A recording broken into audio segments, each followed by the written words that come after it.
Qué gusto saludarlos. Les prometimos unos programas excelentes este nuevo año y hoy será uno de ellos. Increíble el programa que tenemos para el día de hoy porque vamos a hablar de salud mental y tenemos dos personajes increíbles que les van a encantar. Gracias por estar en Es Vital.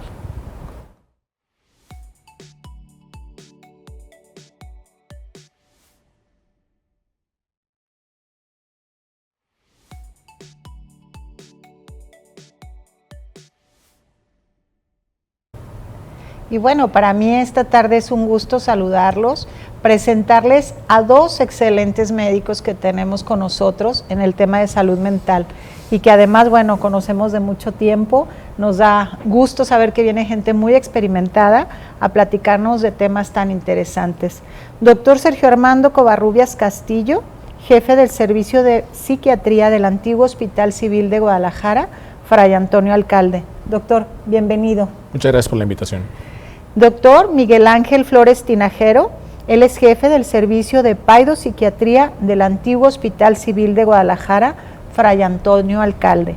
Ambos nos van a platicar sobre los servicios y todas las novedades que hoy tenemos en áreas nuevas que estamos estrenando. Bienvenido, doctor. Gracias, mucho gusto.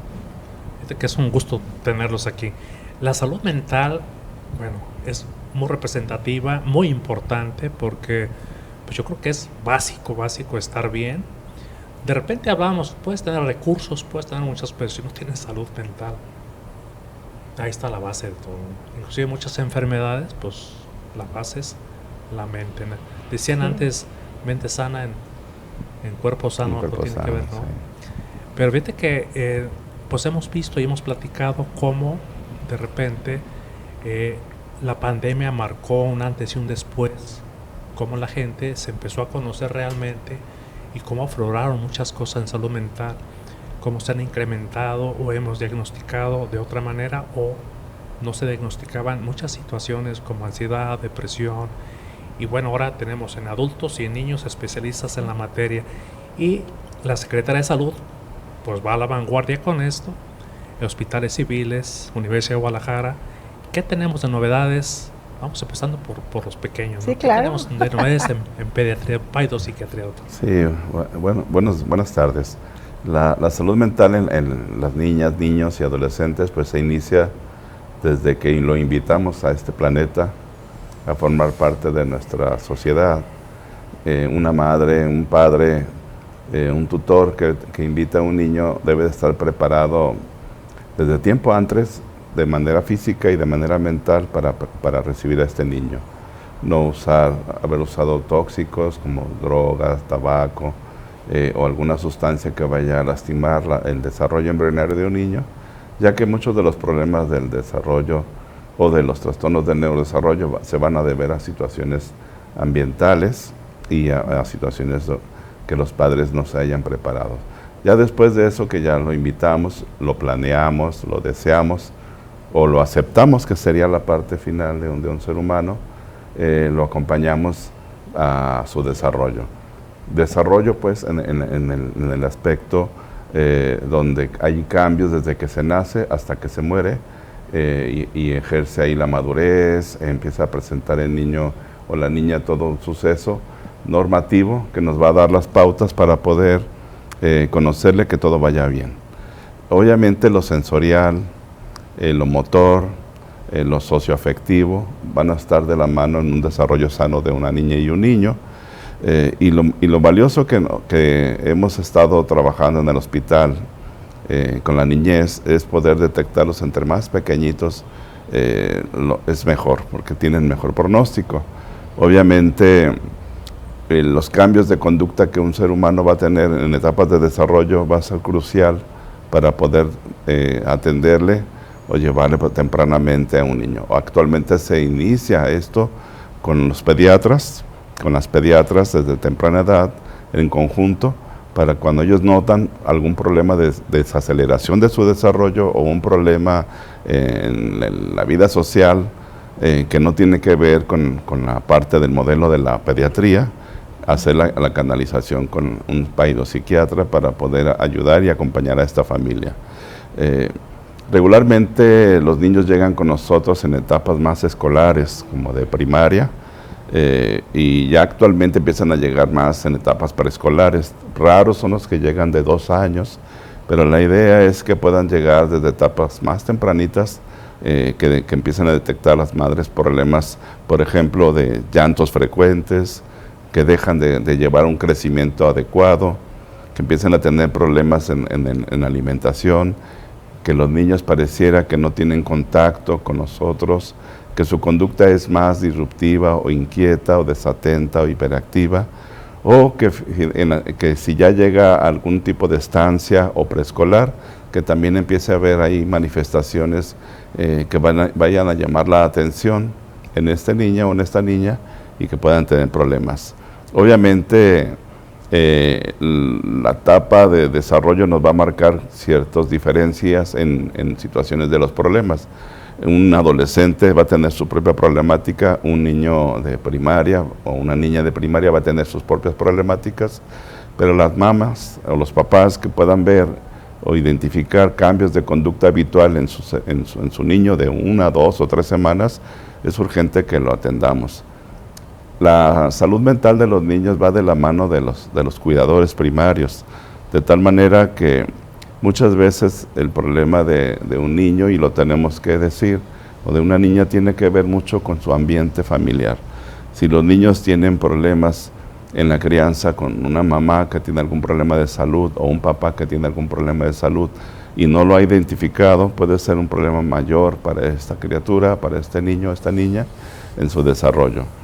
En nuestros servicios de psiquiatría infantil en el Hospital Civil nos hemos dado pues a la tarea desde hace 29 años estar detectando los problemas de desarrollo oportunamente, pero también algo que hemos visto año con año es el aumento de problemas graves de la salud mental. Podemos decir que el primer diagnóstico que empezamos a identificar de los primeros días era el trastorno por déficit de atención, y actualmente van tomando el primer lugar el trastorno por déficit de atención y la depresión infantil junto con la ansiedad infantil. Obviamente, como se comentaba al principio, la pandemia fue un cambio crucial para la salud mental, no solamente de la niñez, sino también de los jóvenes y adultos. En los niños perdieron muchas habilidades sociales que al ingresar a la escuela les costó trabajo iniciar la vida otra vez social. Y algunos problemas, y yo recuerdo muy bien en el área de hospitalización, que llegamos a tener niñas o niños hospitalizados porque al regresar a su casa, en entorno familiar, los problemas familiares de pareja hacían que estos niños se pusieran muy mal, porque se percataban de hasta violencias importantes entre sus papás. Es muy importante que una mamá y un papá, cuando tengan dificultades en su forma de ser, de drogas, de alcoholismo, de relaciones de padres, que sepan que ya hay terapeutas familiares, que sepan que ya hay terapeutas individuales, que sepan que hay psiquiatras que pueden atenderles de manera muy bien y oportuna, de tal manera que ganen la familia. La situación de la salud mental, según la historia de la infancia, en el siglo XXI ha sido el acompañamiento y el desarrollo de los talentos de los niños. Si nosotros nos enfocamos a desarrollar a nuestros hijos o a nuestros niños que tenemos alrededor, ya sean maestras de preescolar o maestras de primaria o abuelitas o abuelitos que les toca también criar, niña o esta niña crecerá de manera más adecuada. Digamos, la pregunta sería, ¿qué papás o qué mamás crían niños sanos? Pues son aquellos que les tocan el alma, son aquellos que conversan con ellos, son aquellos que los llevan a un deporte, a un arte, y que tienen juegos de mesa en casa, y que están atentos cuando tienen algún cambio de su conducta, le atienden, lo resuelven y continúan. Aquellos papás que no ven son lo que Cancrini denominaría familias caóticas y multiproblemáticas. Familias que no ven son las que pueden generar problemas graves porque van acostumbrándose a las violencias. ¡Wow! Doctor, nos deja sin palabras. Sí. No. Oye, Sí. qué interesante, doctora, lo que comenta el doctor sobre esto. La importancia desde que vas lo que comenta el doctor, desde que quieres ser padre o madre, desde entonces prepararte y toda esa parte tan bonita que nos dijiste, doctor, muchísimas gracias. Ay, Dios. Qué Para importante. reflexionar y para, Sí. pues, prácticamente la importancia de la salud mental desde las edades más tempranas. Y es que lo dice, nadie nos enseñó a ser papás. Pues no, no es que te enseñen, pero sí hay que tratar de más o menos capacitarte hacia lo que vas, porque finalmente no vas a disfrutar ni tu maternidad, ni tu paternidad, y tampoco estos niños, ¿no? Y qué cosa, la fundamental, la prevención en la familia de este tipo de situaciones, porque luego llegan adultos con problemas. ¿Sí, doctor? Sí, De mí no van a estar hablando. sí, pues hay algunos estudios bastante interesantes que se han hecho muy a gran escala, en la cual se ha identificado que más del 50% de las personas que viven con algún tipo de problema de salud mental, incluso que han tenido, ni siquiera que vivan toda su vida, episodios depresivos, trastornos por ansiedad, digamos, de alguna forma transitorios, el 50% de las personas comienzan con estos síntomas alrededor de los 14 años de edad, es decir, edades muy tempranas.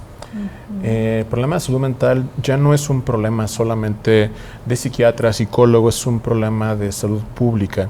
¿A qué me refiero con eso? Hay también un estudio bastante llamativo en respecto a la frecuencia en la cual puede haber problemas de salud mental en la población general, y este estudio nos dice que a los 75 años de edad el 50% de la población ya habremos contado con algún diagnóstico de salud mental. Estamos hablando desde depresión, ansiedad, problemas relacionados a trauma, como es el postraumático, trastorno por estrés agudo, trastornos adaptativos, pero también patologías mentales graves como trastorno obsesivo compulsivo, trastorno bipolar, esquizofrenia, entre otras cosas. Pero estamos hablando que 1 de cada 2 personas en el mundo, a los 65 años de edad, ya habremos contado con un diagnóstico. Esto ya sobrepasa completamente lo que pueda atender un psicólogo, el conjunto de psicólogos, el conjunto de psiquiatras, pues en el estado, en el país, en el mundo prácticamente. Es por esto que ya no es solamente un problema de psiquiatría, un problema de psicología, sino un problema de salud pública. Y esto requiere una atención aún mayor. La Organización Mundial de la Salud, la Organización Panamericana de la Salud han hecho diferentes esfuerzos para intentar lograr que esto se pueda llevar a cabo. Incluso ya hay estrategias que se tiene ya más de 10 años intentando buscar para que problemas tan genéricos o tan frecuentes como depresión o ansiedad ya no sea el psiquiatra quien los debe de tratar, sino incluso el médico general debería de tener un adiestramiento apropiado para esto. Y basándose en esa necesidad generan una estrategia que se llama MHGAP, Mental Health Gap, como brecha de salud mental, en el cual cualquier profesional de la salud, no solamente médicos, enfermería, nutrición, odontología, etcétera, pueden tomar ese adiestramiento gratuito, creo que está en 20 o 20 y tantos idiomas, y tiene un aval por parte de la OMS y de la OPS, de forma tal que pues no solamente es algo que nosotros decimos, sino que ya a nivel mundial se sabe que es una emergencia tratar ese tipo de problemáticas. Qué interesante escuchar todo esto. Dices, es un problema serio, Sí. ya de salud pública, y lo que viene, doctor. O sea, que no es así, tenemos que estar preparados. Así es. Hablábamos en alguna situación donde, por ejemplo, el índice de suicidios, sobre todo en edades tempranas, se llega a ver, no sé si se ha incrementado, doctor. ¿Cómo hemos visto esa parte de la parte de suicidios? Sí, en la niñez, recuerdo yo que en 1998 salió de los primeros casos noticias de suicidio en la niñez aquí en Jalisco. Tenemos un profesor que ya falleció, teníamos un profesor, el doctor Mario Rivas Sauza, y me acerqué con él para poder ver cuál era la estadística que él había ido acumulando sobre el suicidio infantil. Y el profesor pues me comentaba que era complicado porque lo negaban o le pedían a él que cambiara la última impresión pues sobre la autopsia, porque en ese tiempo tenía mucho temor la gente decir que se había suicidado a alguien, sobre todo si era niño, por aquello desde hasta cuestiones religiosas, pues, ¿verdad?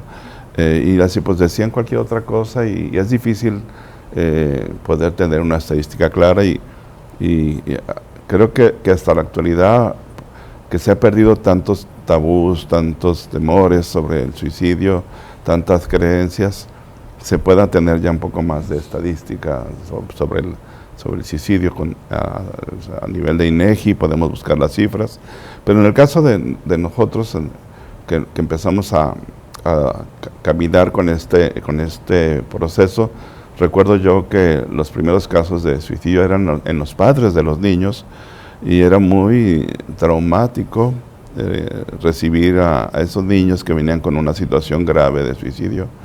Recuerdo que llegamos a realizar grupos de padres para que pudieran conversar entre ellos sobre lo que habían vivido sobre esta situación del suicidio y muchas anécdotas de las esposas de sus parejas que se habían suicidado o de los esposos y su pareja se había suicidado, muy dolorosas. Algunos niños los acompañamos hasta que llegaron a la etapa de adultos o de jóvenes, para ir viendo cómo iban sobreviviendo. Recuerdo que cada vez se acercó más hasta personal de salud del hospital, que tuvieron personas así con este tipo de características y era un dolor muy fuerte. Y luego empezaron a aparecer los casos en la niñez, ¿verdad? En la niñez. Nosotros nos empezamos a atender la población que tenía el intento de suicidio y que podían ser sobrevivientes a este evento, con casos esporádicos, pero poco a poco esto fue incrementándose en nuestra población. Al igual, el suicidio históricamente era más en la tercera edad, en la adultez, y fue bajándose de edades, de tal manera que actualmente en el tiempo de la hospitalización nuestro índice mayor era de 13 años de los que tenían intento de suicidio. El mayor grupo era de varones, pero no por esto no había mujeres. Creo que llegamos a tener un número en esas edades casi similar entre mujeres y hombres, aunque la estadística nacional o mundial nos dice otras cifras, pues. Y muy traumático, tanto en mujeres como hombres, que también como que rompió un poco con la idea de que solamente los hombres tenían como suicidio traumático o intento.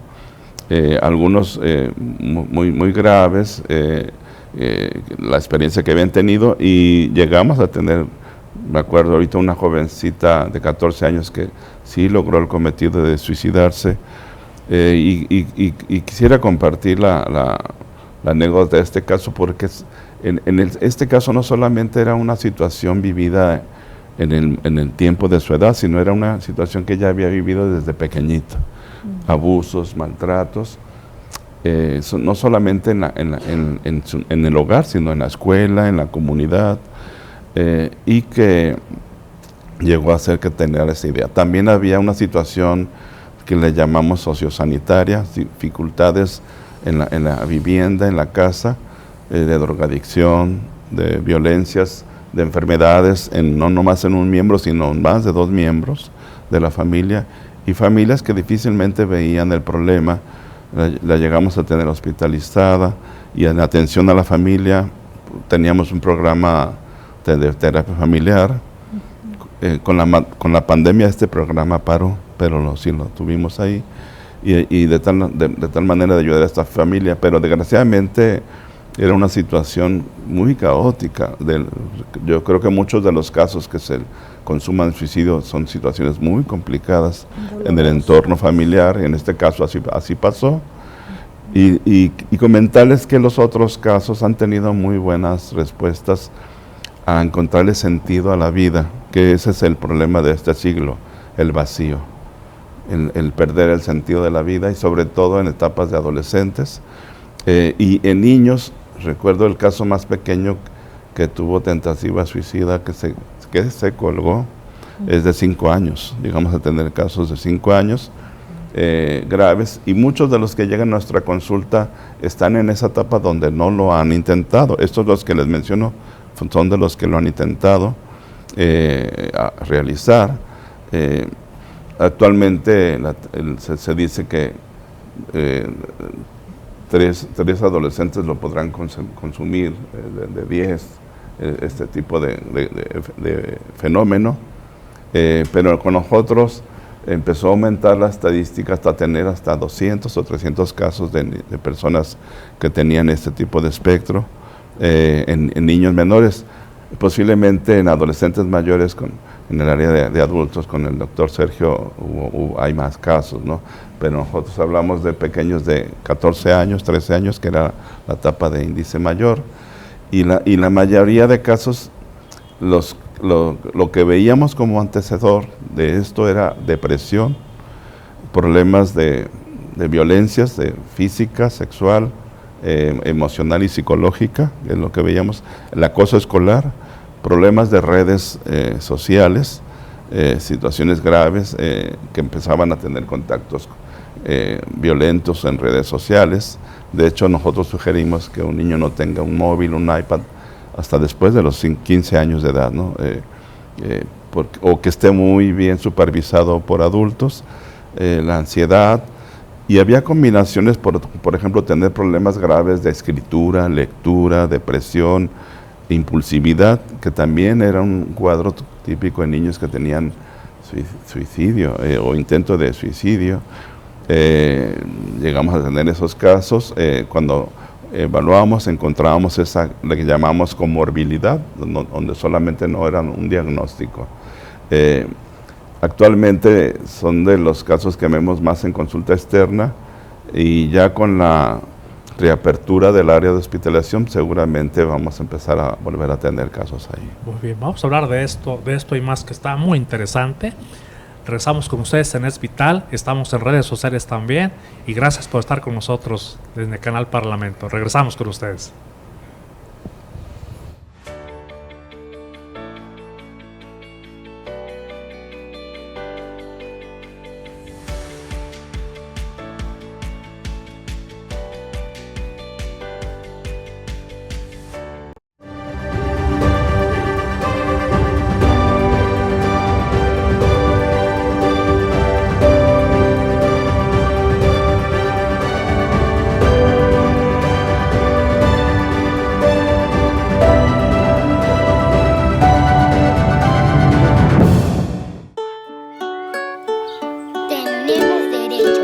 Tenemos derechos.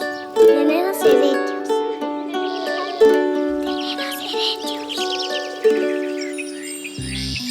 Aprender es viajar con el pensamiento y con la imaginación. Quiero descubrir cosas nuevas y saber más. Tengo derecho a ir a la escuela para que me enseñen todo lo que hay por aprender.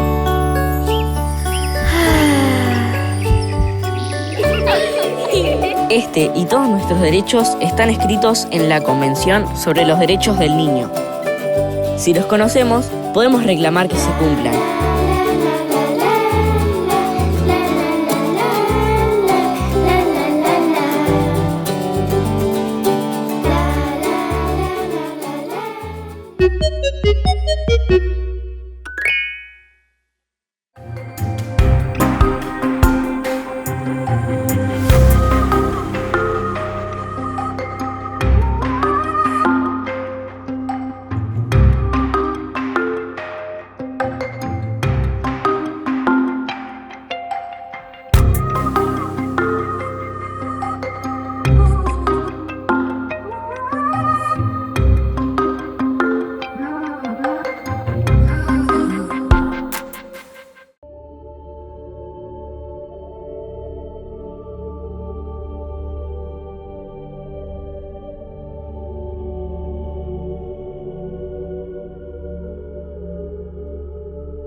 ...2021... Bicentenario de la Armada de México. Después de la consumación de la independencia y tras la entrada del ejército trigarante a la Ciudad de México, la regencia recién creada y presidida por Iturbide creó el 4 de octubre de 1821 4 secretarías de Estado: negocios y relaciones interiores y exteriores, justicia y negocios eclesiásticos, hacienda, y la de guerra y marina, dando así inicio a la Armada de México. A lo largo de la historia, la Armada de México se ha distinguido por participar en diversos combates para salvaguardar la soberanía nacional. Ejemplo de ello son el conflicto con Texas entre 1830 y 1845 y la invasión de Francia en 1838. Durante la Guerra de Reforma, integrantes de la Armada defendieron los principios liberales de la Constitución de 1857. Durante el Porfiriato, se adquirieron buques de guerra y fue creada la Escuela Naval Militar en el puerto de Veracruz, lo que significó un avance significativo para la Armada Nacional.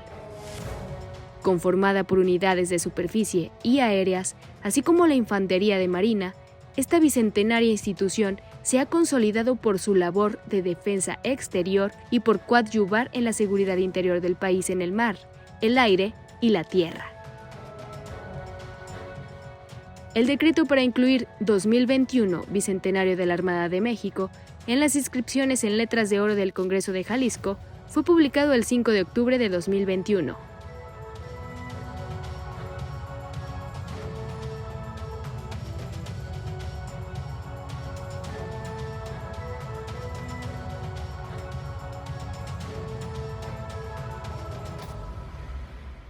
Hola, soy el doctor Gerardo Luna. Y yo, la doctora Georgina Alcázar, en tu programa Es Vital. Un espacio dedicado a tu salud y tu bienestar. Donde médicos, expertos y especialistas te darán los mejores consejos para vivir mejor. Todas tus dudas se van a aclarar por estos médicos especialistas y vamos a tratar mucho la prevención, porque estamos en Es Vital. No te lo pierdas, estaremos todos los jueves 5 de la tarde por canal 17.3 de Televisión Abierta, Canal Parlamento. Y por todas nuestras redes de Canal Parlamento te esperamos en Es Vital.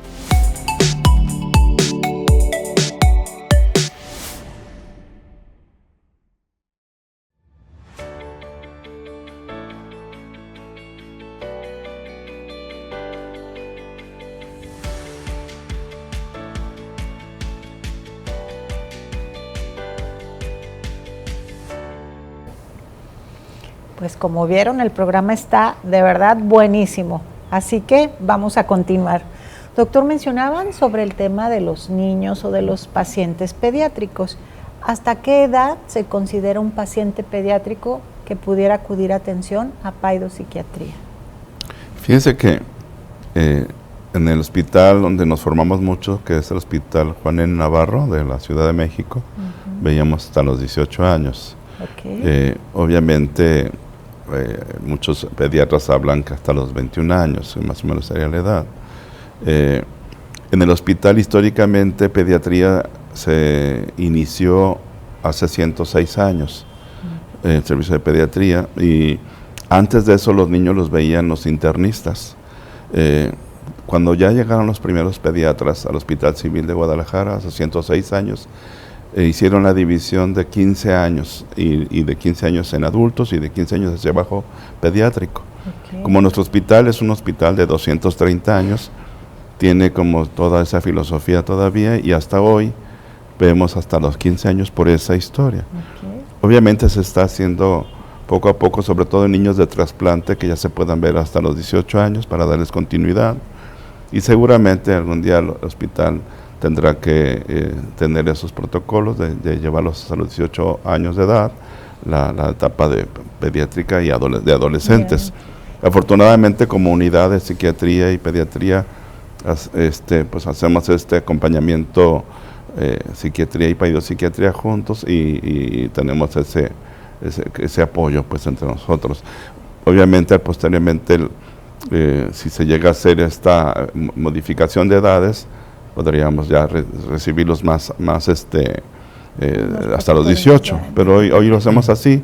Los psiquiatras que se forman ahí con el doctor Sergio en el servicio de psiquiatría rotan en paidopsiquiatría y muchos por eso se enamoran de la paidopsiquiatría y siguen los estudios, y algunos otros se van con las herramientas de ver población pediátrica, psiquiátrica, Yo me acuerdo de algunos psiquiatras que han rotado y me decían, yo prefiero ver a un paciente psicótico a punto de golpearme que ver niños, ¿no? Es muy complicado ver niños. Sí, pero al final, como se habían formado por ahí un buen tiempo con nosotros, les mandaban a los niños y sí, yo sé de algunas personas que están viendo niños, siendo psiquiatras, porque tuvieron la herramienta y la estrategia. De hecho, pediatras también rotan con nosotros.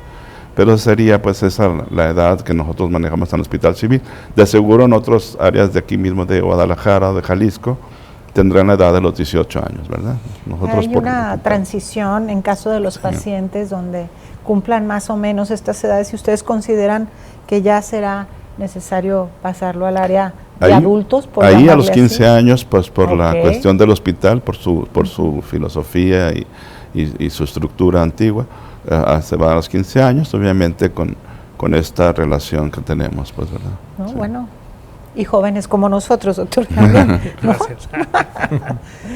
Ahora bien, en el hospital ha tenido algunas modificaciones que quisiéramos, si nos hacen el favor de manifestar al público en general.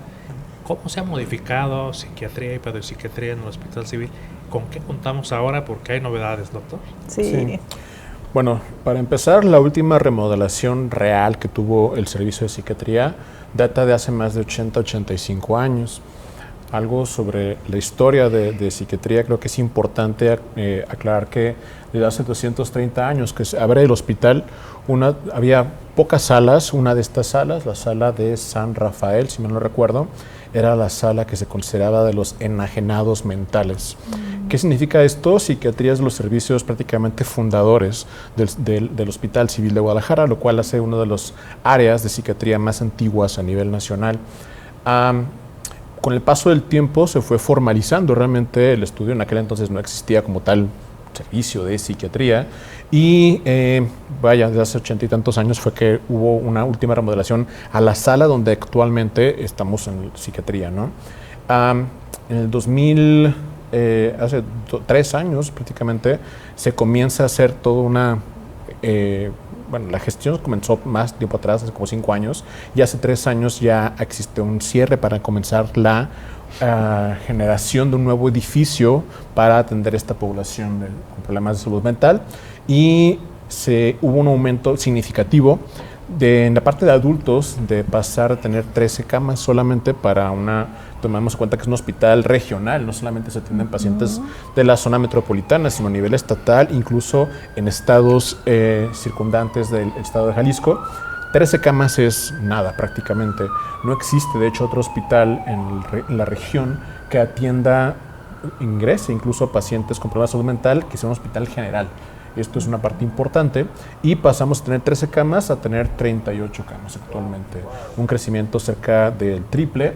Y además de esto, pues hay algunas otras cuestiones pues importantes.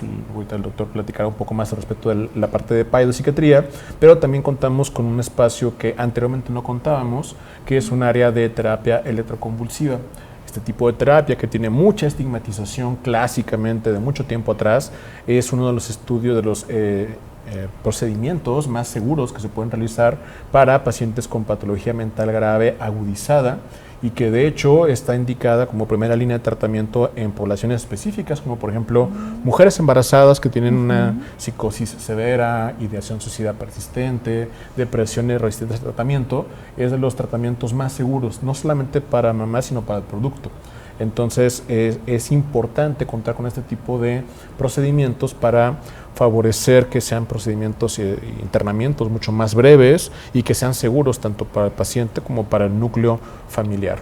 Y pues bueno, otro tipo de cuestiones relacionadas ya con pedopsiquiatría, creo que el doctor podría ahondar un poco más. Y yo quiero decirte que hablaste de historia, pero creo que hoy nosotros, porque estamos aquí, estamos haciendo historia, porque lo que platicas, además es un edificio precioso, ¿no? Hablamos de los pacientes o del ser humano en una de las etapas más vulnerables que puede llegar a tener, al tener un cuadro psicótico o alguna de las otras enfermedades mentales. Entonces, el que tengan un lugar tan digno, así como los médicos también, es maravilloso, doctor. Sí, de hecho es una parte importante, ¿no? El espacio que te contábamos anteriormente, pues realmente logramos tener un internamiento, logramos mejorar condiciones en nuestra población que acudía buscando esa atención en ese momento tan vulnerable como bien lo menciona, pero pues la realidad es que era un espacio que dejaba mucho que desear a la vista, en las instalaciones, y lo que se buscó con esta remodelación, reconstrucción, realmente no fue una remodelación solamente, era no solamente tener un espacio apropiado, sino un espacio digno y un espacio que pueda contar con normativas nacionales e internacionales para poder tener la atención en salud mental a un nivel apropiado. Tenemos en cuenta que vaya contando el crecimiento que hay en ambos espacios, la unidad como tal cuenta ya con 50 camas en total. Es importante aquí también, creo yo, a mencionar que todo el país, antes de que se abriera la unidad aquí en el Civil Viejo, solamente existían 152 camas dentro del Hospital General para pacientes con patología mental. Okay. Es una cantidad muy, muy pequeña, sí, evidentemente. Tomando en cuenta que nada más con nuestra pura unidad se aumentan 50 camas a esto, prácticamente un crecimiento del 33%. Esto hace al Hospital Civil, la unidad de psiquiatría y pedopsiquiatría del Hospital Civil de Guadalajara, el espacio de internamiento de salud mental más grande de México, y con eso muy posiblemente a nivel Latinoamérica. ¡Qué orgullo! Al estilo Jalisco. Eso. Muchas felicidades. La verdad es que, como dice la doctora Gina, estamos hablando de historia y estamos viviendo una historia con lo que nos están platicando. ¿Pedopsiquiatría, doctor? Sí, fíjese que en pedopsiquiatría siempre se atendieron a los niños de la salud mental por medio de otros colegas de la psiquiatría de adultos. Yo recuerdo muy bien que había varios hasta neurólogos, neurocirujanos que atendían a la población, porque llegaban niños con agitaciones psicomotrices muy severas, con discapacidad intelectual, la población pues más vulnerable de nuestra niñez, la discapacidad con enfermedad mental, y que no había dónde llevarles. De hecho, muchos hospitales psiquiátricos tipo granja existieron y existen todavía algunos rezagados por ahí, porque eran niñas y niños abandonados por la sociedad. O sea, no era que el hospital quisiera tenerlos, luego se dan como malas historias ahí. La Castañeda era uno, el Hospital Juan N. Navarro recibió todos los hospitales niños de la Castañeda y se quedaron ahí, y a mí me tocó en la residencia esperar recibir un niño de consulta de algún estado de la República, y cuando salíamos afuera, ahí lo habían dejado en la banqueta, y pues lo metíamos y ese decía niño Navarro, ¿verdad? Del Navarro. Ha sido una situación complicada la niñez que sufre de enfermedad mental, y que la psiquiatría ha sido como el espacio de cuidado. Aquí existía la UAPI y existían otras instancias de ayuda a estos pacientes que se cerró. Como dice el doctor Sergio, es un problema que va más allá de la psiquiatría, es un problema biopsicosocioambiental, es un problema donde la situación social, la situación jurídica, la situación humanista debe estar como atenta. Los psiquiatras como médicos hacemos la parte pues que nos toca de poder llevar al niño, en este caso al adolescente, a lo mejor posible de la integración social, de la inclusión a la vida, con un propósito, con un proyecto y con un programa para la inclusión. Eso es lo que hacemos. En nuestro caso, el hospital en el área civil de Guadalajara, ya como tal, el servicio de pedopsiquiatría inicia en 1997, en abril-mayo, más o menos, y empezamos a tener pacientes hospitalizados por necesidad en el área de pediatría. El problema de pediatría era que como paciente agitado, muchas veces por la agitación lastimaba a otros niños que estaban ahí. Recuerdo algunos casos de que luego aventaban un frasco a otro niño que estaba chiquitín en una cama, y fueron buscando espacios, estuvimos pidiendo espacios, y tuvimos las primeras 2 camas en el 2014, en el área de psiquiatría, un área que le llamaban el área de mujeres, que no le llamaban, era el área de mujeres, pero no estaba en ese momento funcionando porque habían hecho algunos cambios y modificaciones, pero había camas sensables, contables que podíamos utilizar, y nos dieron 2, para posteriormente, 2 años más tarde nos dieron otras 2, fueron 4, y posteriormente fueron 6. Y las últimas 6 los recuerdo que nos decían, ya no, es para que ya no lleves pacientes a pediatría, porque ponemos en riesgo a otros niños, y era muy entendible, y pues yo les decía siempre, pero son niños, ¿verdad? Y son niñas, derechos, y también claro, necesitan de ayuda, y ya como pediatras sí nos apoyaron mucho, los pediatras nos siguen apoyando mucho. Cuando no teníamos camas, en el área de medicina legal o en otras, llegamos a tener junto con los 6 hasta 18 niños hospitalizados. Llegamos a tener un trabajo rudo, nos ayudaban los pediatras, y aparte en el Juan y Menchaca había también personas pediatras que se preparaban para atender adolescentes del espectro suicida, y nos llamaban para hacer la interconsulta, y luego nos los canalizaban a nosotros o a Salme también cuando tenía área de hospitalización. Ya con este nuevo proyecto se incrementa el número de camas a 12, muy dignas, y como comenta el doctor Sergio, junto con las de psiquiatría son 50 camas, 12 para niñas y niños, de dos pisos, niñas y niños, y cada habitación de nuestras camas tiene su propio baño, su propia cama y una cama pequeña para el acompañante. Regularmente, si tienen madre o padre, son ellos los que estarán acompañando.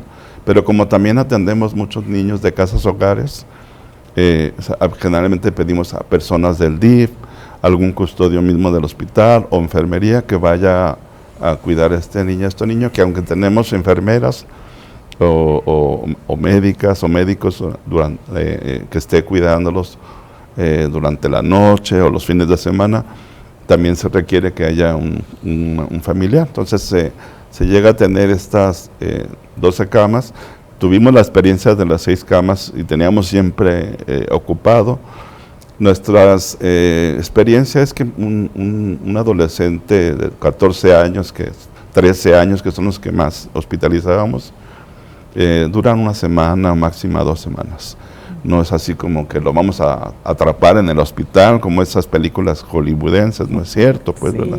Llegan una semana, 2 semanas, y la psiquiatría actual es que pronto regrese a la vida social, pronto regrese a su casa, y igualmente los niños que vienen de casa hogar, a veces los que cuestan más trabajo que regresen pronto son aquellos que traen una situación jurídica, son los que cuestan más trabajo por la protección de la niñez y ayudar a las personas que lo están cuidando para que puedan regresar con ellos a su entorno cuando así lo es posible. Esta área de psiquiatría infantil, de pedopsiquiatría, también tendrá una ludoteca muy amplia, muy hermosa, que nos ayudará a hacer terapia de juego con los niños. Se está trabajando con ellos ahí, junto con la psicóloga que están ahí, nutriólogas, que también son parte del equipo, trabajo social, enfermería, y también hay un área de cámara de GESEL, que se intentará hacer ahí intervenciones terapéuticas, y las habitaciones que están a un lado de la cámara de GESEL, para que pueda haber enseñanza a nuevas personas que están en adiestramiento y puedan ver a los profesores, o cuando ellos estén en entrenamiento, podamos estarles supervisando para poder aprender a hacer las entrevistas, en este caso de familias con situación psiquiátrica. Seguirían siendo formadores de personal de salud. La idea es esa, seguir formando, y con Sergio cuentan actualmente con 8 residentes por año, y la idea actualmente se está trabajando como el programa para que se abra la especialidad o subespecialidad en pedopsiquiatría, ¿no? O en psiquiatría infantil y de la adolescencia. La Cámara de GESEL va a ser un espacio también que vamos a compartir con el área de psiquiatría, para que podamos aprovecharla en conjunto, que realmente es una unidad, que se trata de eso, que estemos como nutriendo, aprendiendo en conjunto, y que las generaciones que siguen pues sigan desarrollando este hermoso proyecto de la salud mental, sin salud mental no hay salud, pues, ¿verdad? Entonces esa sería la idea. Un lugar digno. Yo recuerdo que la habitación del área de psiquiatría antigua era muy romántica y yo la extraño, es muy bella. Yo inicié medicina en el 85 y roté en psiquiatría como interno en el 88. Y creo que los niños, que me decían cuando los hospitalizamos ahí, que se asustaban mucho porque eran habitaciones de 5 metros de alto, cosas así, los techos. Y muchas leyendas, ¿verdad? Que había y todo eso, entonces los asustaba, y algunos no se sentían bien, pero muchos ya se asustaban de eso. Entonces creo que la dimensión ahora es diferente, la visión, los baños, había puertas que daban miedo, algunas quedaron en el Museo de la Medicina, pues para mí se me hacen muy bonitas, pero otra gente que iba de repente, pues no, ¿verdad? Pero todas llenas de historia, ¿no? Las puertas están ahí, bellas, las pueden ver en el Museo de la Medicina, de hecho, de ahí, de la misma Hospital Civil. Del Hospital Civil. Y hoy es un espacio así, que las enfermeras quedaron en medio de las camas para estar atentas a los niños, y creo que es un espacio muy digno donde tendremos, bueno, yo no tenía un espacio como jefe de servicio, y tendré un espacio después de 29 años para estar ahí atendiendo más, y bueno, será un espacio compartido también. Antes nos habla, realmente no tenemos un espacio, el espacio es de todos, ¿verdad? Claro, el hospital. Sí. Pero la idea es así como comenta el doctor Sergio, atendemos población de Michoacán, de Nayarit, de Zacatecas, de toda hasta llegaron a venir niños de otros estados más lejos. Yo me acuerdo de haber visto uno de Veracruz, uno de Monterrey, y todos los de Jalisco. Entonces es una población en la niñez que se verá muy beneficiada. Tenemos las estadísticas, no las traigo aquí, de los municipios más frecuentes que nos visitan de todo Jalisco. Tenemos un sistema actualmente que nos va computarizando todo eso. Entonces sabemos bien ya cuál es el municipio que puede tener más problemas de la salud mental en Jalisco, ¿verdad? También. Sí. Qué maravilla, qué necesidad había de esto, y que hoy lo tenemos aquí en Jalisco. Y hablaban de algo muy interesante. Es un manejo integral, incluso entre ustedes, por las edades, pero hay algo que yo creo que hay que decirle a la población: corresponsabilidad. Claro. También las familias deben de. Yo quiero, perdón que te interrumpa, doctora. No. El tiempo nos está yendo y yo no quiero que pase desapercibido que estamos festejando el cumpleaños de la doctora Gina. Muchas gracias. Muchas gracias, amigo. Felicidades. Gracias. Un gusto compartir este día tan especial con ustedes. Y yo creo que el tema salud mental da para muchos programas. Sí. Hoy fue una probadita nada más. Y yo creo que cada tema, cada patología, pues debería tratarse en un programa especial, tanto en niños como en adultos. Estamos por irnos. Me gustaría un mensaje corto de cada uno hacia la población.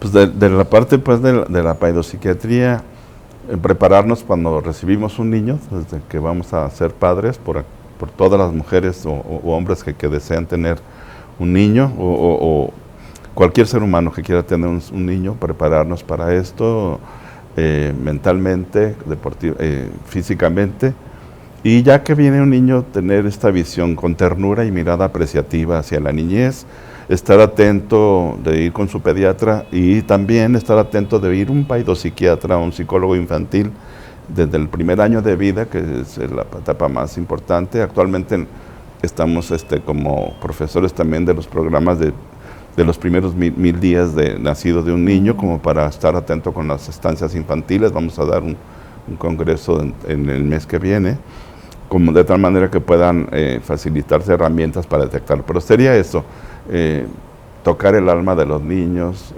jugar con ellos, no dejarles solos ni solas, atenderlos, desarrollarlos, buscar sus talentos, propiciarlos, llevarlos a deporte, a arte, jugar con ellos y atenderlos en el momento, para que no se haga esto una situación crónica como es a veces la depresión, tan devastadora y tan difícil, y que no debe ser estigmatizada, sino debe ser atendida para reincorporarnos y ser sobrevivientes a esas situaciones.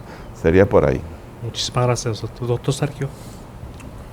Nadie somos completamente vulnerables, ¿no? En cuanto a cuestiones de salud de cualquier tipo, pero salud mental, por lo que mencioné ya previamente, todos estamos con un riesgo ante ciertas circunstancias, por cuestiones de herencia, por cuestiones sociales, ambientales, laborales, y es importante saber que todos podemos recibir ayuda en algún momento, y es lo que buscamos con la nueva unidad, poder favorecer a la humanidad doliente, ¿no? Como lo dejó plasmado Fray Antonio Alcalde, y pues sobre todo a la población en general, pues se vale pedir ayuda, ¿no? Excelente, muchísimas gracias, doctora Gina. Muchas gracias, fue un gusto compartir esta tarde con ustedes, el programa está maravilloso y los queremos invitar a dar un siguiente programa, porque faltaron muchas cosas, pero que sepan que hoy hay lugares dignos donde atender este tipo de situaciones. Gracias. Gracias por acompañarnos, muchísimas gracias. Gracias a ustedes que nos hacen el favor de su atención, gracias a los que están detrás de cámaras que hace posible este programa de Es Vital desde Canal Parlamento, y nos vemos próximo jueves con ustedes. Muchísimas gracias.